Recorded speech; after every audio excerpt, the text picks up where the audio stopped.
Death is nothing. I have only slipped away into the next room. I am I, and you are you. Whatever we were to each other, that we are still. Call me by my old familiar name. Speak to me in the easy way you always did. Put no difference in your tone. Wear no forced air of solemnity or sorrow. Laugh as we always laughed at the little jokes that we enjoyed together. Play, smile, think of me, pray for me.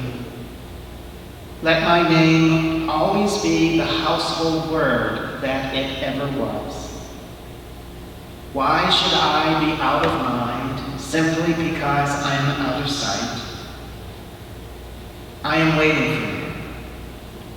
For a short while, somewhere very near.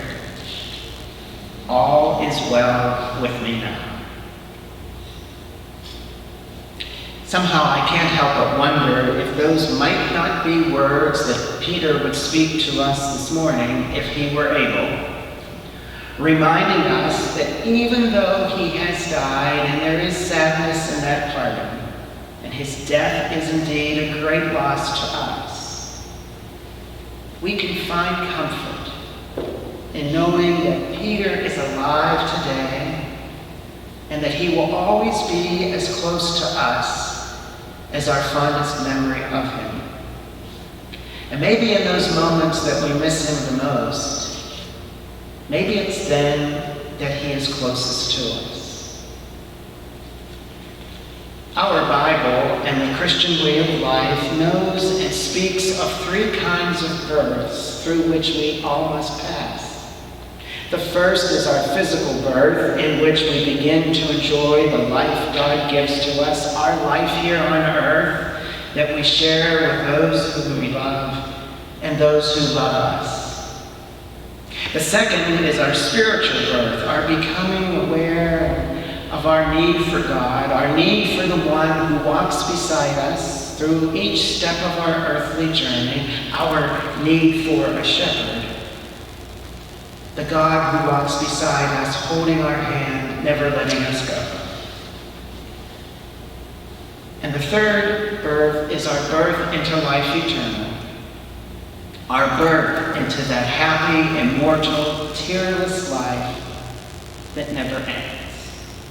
Oh, it means the leaving behind of a body which we've known and loved, left behind because the soul, that is the personality, the mind, the spirit, has not died at all, but has been born into life eternal. For just as the humble, sometimes ugly little seed rests in the ground and dies in order that it may rise to the incomparable beauty of the flower, even so our bodies die, so that our souls, our real selves, may leap into the incomparable glory of an unending life with God. Peter, like all of us, knew the first birth, the physical, and he knew the second, the spiritual. And today we are confident that he knows the third, the eternal. At this very moment, Peter is happier and more at rest and more at peace than any of us, yet unborn, can even begin to imagine. And so today, we can't help but give thanks to God for Peter's wildly wonderful life. A life that has touched countless people in countless ways. Peter invited me over to his home last December to talk about this service. And since then, I have been thinking to myself, how does one even begin to remember and celebrate a life such as Peter's? He was an amazing man, full of life, full of ideas and dreams and visions, and even flaws that he was willing to admit.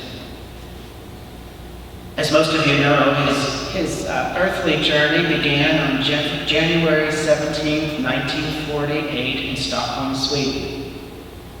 He shared his early days with his sisters and his brothers. That December morning I was at Peter's house. I learned a lot about him that I didn't know. For instance, that he was such a talented and gifted artist.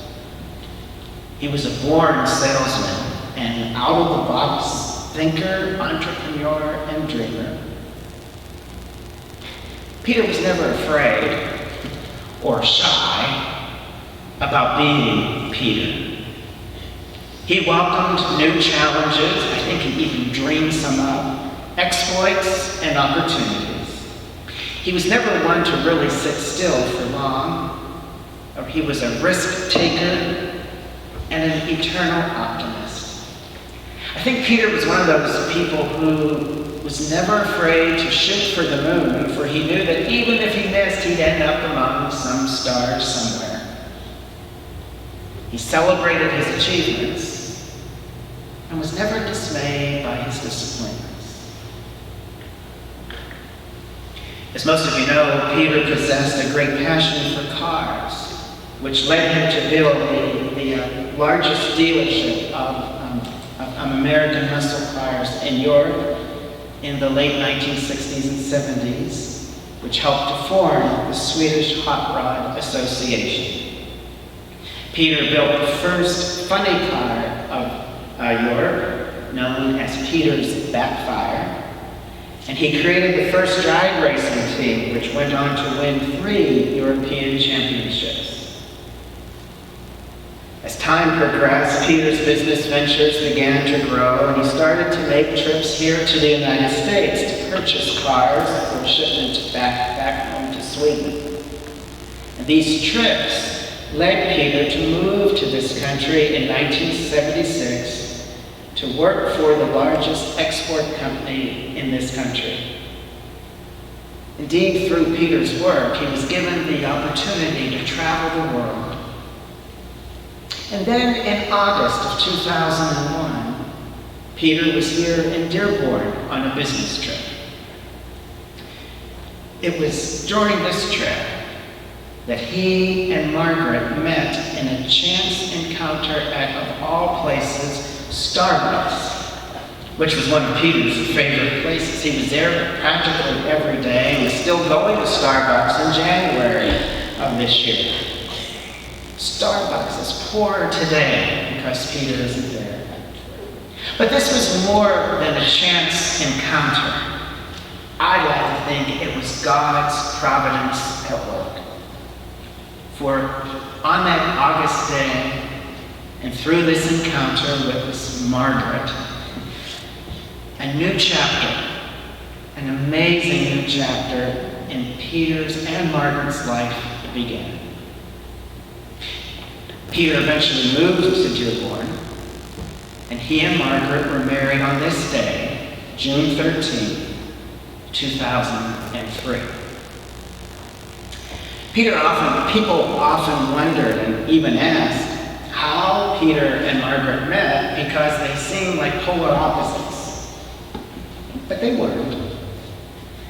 They were connected through time and space, and together they made life complete for one another.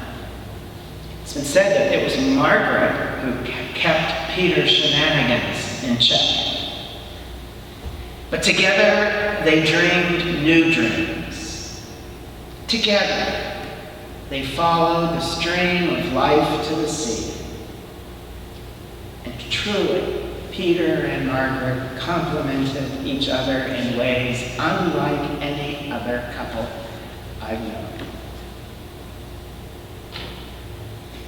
And I would dare to say that out of all of the many and wonderful interests, activities, and things that occupied Peter's mind and heart, it was his love for Margaret, and for Peter, Pepe, Courtney, Lexi, Molly, and Robin, and his 10 grandchildren that occupied the largest part of his heart, his mind, and his soul.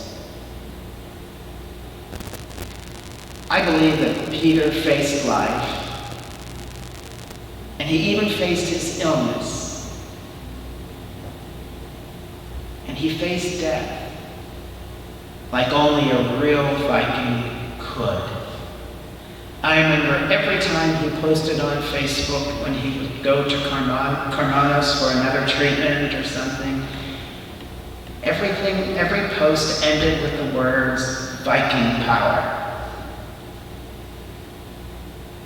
I believe that it is through that Viking power and his faith in God that indeed Peter fought the good fight. He's finished his course. He's not only finished the race, he has run the race. And certainly on that morning, on the morning of February 18th, when Peter finished the race and crossed the finish line, he heard those words that all of us long to hear. Well done, good and faithful servant. Enter into the joy of your master. As I said, since it is Peter's family and friends who knew him best, it is very appropriate this morning that we hear from his son Pepe, his daughter Courtney, and his dear friend Tom McHenry.